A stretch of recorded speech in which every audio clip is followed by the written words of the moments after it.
If this is your first time watching a Red Zone Coop video, I recommend you subscribe right now. This is going to be one of the most active and best football channels that you will ever come across, and I'm going to make sure of that. Now, with that being said, we have a major update on the Alvin Kamara situation. We have a major update on Leonard Fournette, and we also have a major controversy regarding comments that Kirk Cousins made. So for starters, with Alvin Kamara, with Leonard Fournette, you guys know I want Leonard Fournette on the Saints very badly. Some of you guys made really good points that you would rather pair Alvin Kamara with Leonard Fournette instead of Fournette with Latavius Murray, and I have to say I agree. The 1-2 punch of Fournette and Kamara would be simply ridiculous, and it would be something that teams simply would not want to game plan for. Latavius Murray is already 30, and at this point I feel like we really already know who Latavius Murray is. Now, before we go any further, be sure to subscribe and turn on notifications. You will not want to miss another Red Zone Coop video, and that's facts. Also, be sure to follow my Twitch, twitch.tv/GetLikeCoop. The link to my Twitch and my other channels are in the description below. Be sure to check those out. It would help me out a ton. So regarding Kamara, let's highlight some things that happened in recent days. Kamara misses a few days of camp. It seems like Kamara is holding out. The Saints and Kamara start negotiating, and it seems at one point the negotiations go so bad that the Saints place Alvin Kamara on the trading block. Now, reports come out today that Kamara never wanted $16 million. He never wanted McCaffrey money. And a lot of what was said has been exaggerated, and the Saints and Kamara returned to negotiating. They made it clear, Kamara's camp made it clear, that he never demanded a trade and that he wants to remain a Saint. We saw Kamara return to camp today. Now, you guys know in the past, Jimmy Graham, gone. Mark Ingram, gone. Brandon Cooks, gone. The Saints are very shrewd negotiators, and they will get rid of players over contract disputes, especially offensive players, because they have a coach like Sean Payton and they have a quarterback like Drew Brees who help enable the next man up mentality that has been so successful for the Saints over the years. It also helps that they've been a fantastic drafting team, and they don't want to make a mistake like Jairus Byrd or Junior Gillette ever again. So I think the reports were true, because we did see teams inquire about Alvin Kamara. I think Kamara's camp saw the writing on the wall, and remember some of the names that I named earlier in Graham, Cooks, and Ingram. They remembered that they really traded those guys, and they could really get their client traded if they are demanding too much money. Now, of course, I want Kamara to remain a Saint, so it's going to be interesting to see what the numbers look like when it's all said and done. Let me know in the comments below. Would you guys pay a running back? And of course, would you ever draft a running back top 5? That shifts us to the Leonard Fournette news. Now, we're starting to see the Patriots do their due diligence on Leonard Fournette. Now, even though this is due diligence, I expect the Patriots to be serious contenders for Fournette. The last time we saw this team do due diligence on a player, we saw them come out with Cam Newton, a former MVP. So why would the Patriots not want a former top 5 running back on their team who has not reached their ceiling?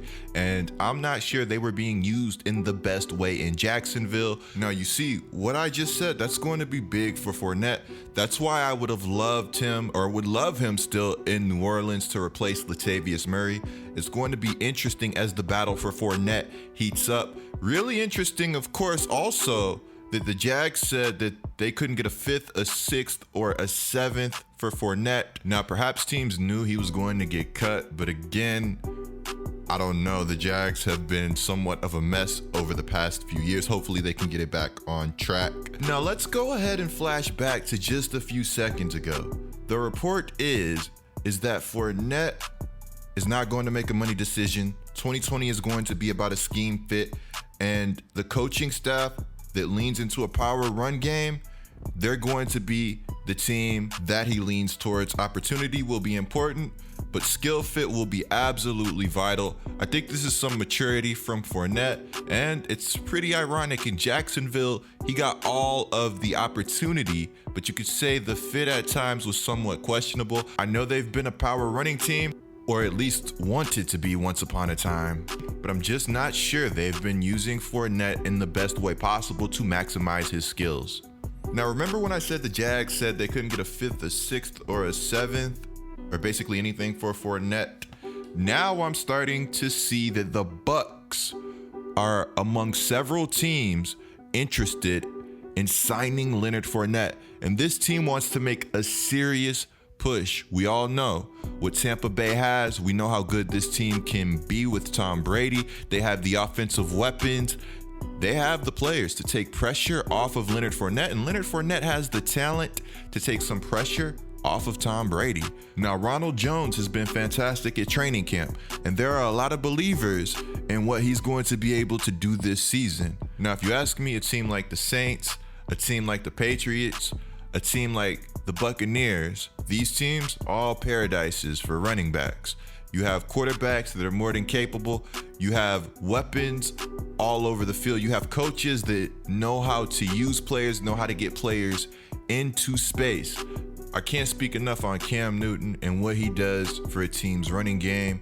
Quarterbacks like him, Lamar Jackson, and I'm a Saints fan, so I'm just going to go ahead and throw Taysom Hill in there.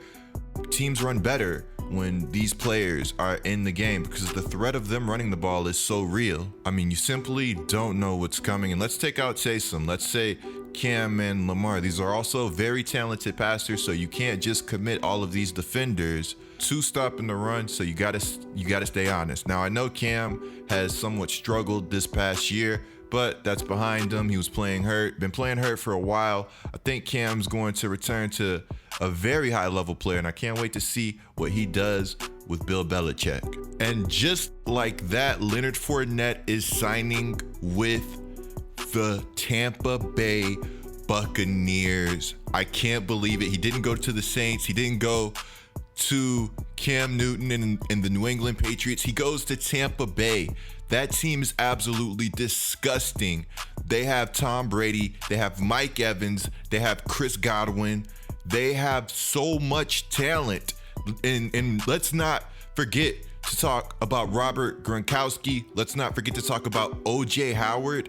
This is actually not fair because I can't stress enough that I think Leonard Fournette was misused a bit in Jacksonville, and he went up against a lot of stacked boxes. That's not going to be the case when you have all of these weapons around you. This is going to be absolutely ridiculous, and this is something that I, without a doubt, am going to enjoy watching. Even as a Saints fan, I have to say though, I am pretty scared, and the strong get stronger.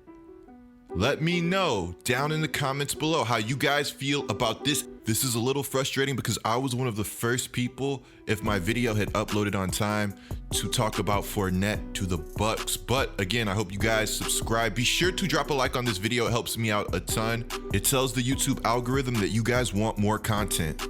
Now, finally, we have this comment, this quote from Kirk Cousins that has been making everybody mad. And I want to preface this by saying I completely understand how this would upset people, especially in this environment and with everything going on right now. So Kirk Cousins, he comes out and he says, I want to respect what other people's concerns are regarding the virus. If I get it, I get it. I'm gonna write it out. Survival of the fittest kind of approach. You know, even if I don't make it, I don't make it. I kind of have some peace about that. Now, there's more to the quote than meets the eye. He says that's where I really fall on it. So my opinion on wearing a mask is really about being respectful to other people. It has nothing to do with my personal thoughts. So pretty much he's saying he'll wear one out of respect, even though he doesn't fully agree with it. Now, guys, I have to go out and say, regardless of your current beliefs regarding the virus, wearing a mask is not going to hurt. I have to say, wear a mask, be smart, not only for yourself, but for the safety of others. Now, regarding this comment, Pro Football Talk comes out and they basically say that Kirk Cousins can't come out and say stuff like this because he has influence, he has power, and people are going to see, oh, Kirk Cousins doesn't believe in wearing a mask. I shouldn't wear one either. Again, guys, I have to say, wear a mask, take what's going on seriously. Let me know what you feel about the comments down in the comments below. Be sure to click the video on the screen right now. I'm Red Zone Coop, and I'll catch you guys in the next one.